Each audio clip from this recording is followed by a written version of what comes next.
Hey guys, in this quick tutorial, I'm going to show you how you can add story highlights on Facebook.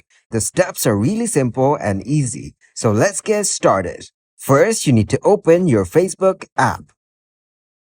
And after that, you need to tap on Menu on the top right. Then tap on the first option, See Your Profile. Once you're here, you need to tap on the three dots beside Edit Profile. Here, tap on Archive. And after that, you will get to see an option Story Archive on the top. Tap on that and you will get to see your previous stories here.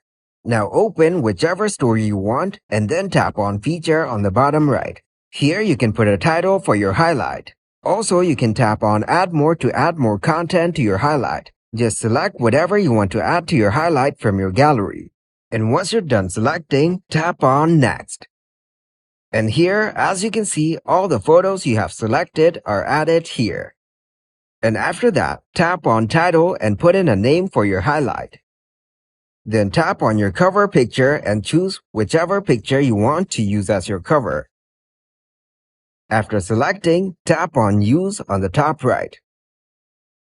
Now, all you need to do is tap on Save. And as you can see, your story highlight is now being uploaded to your account. So wait for it to get done. Once it's done, all you need to do is go back to your feed and then refresh your page. After refreshing, you will get to see your story highlight on your profile. So that's how you add a story highlight on Facebook.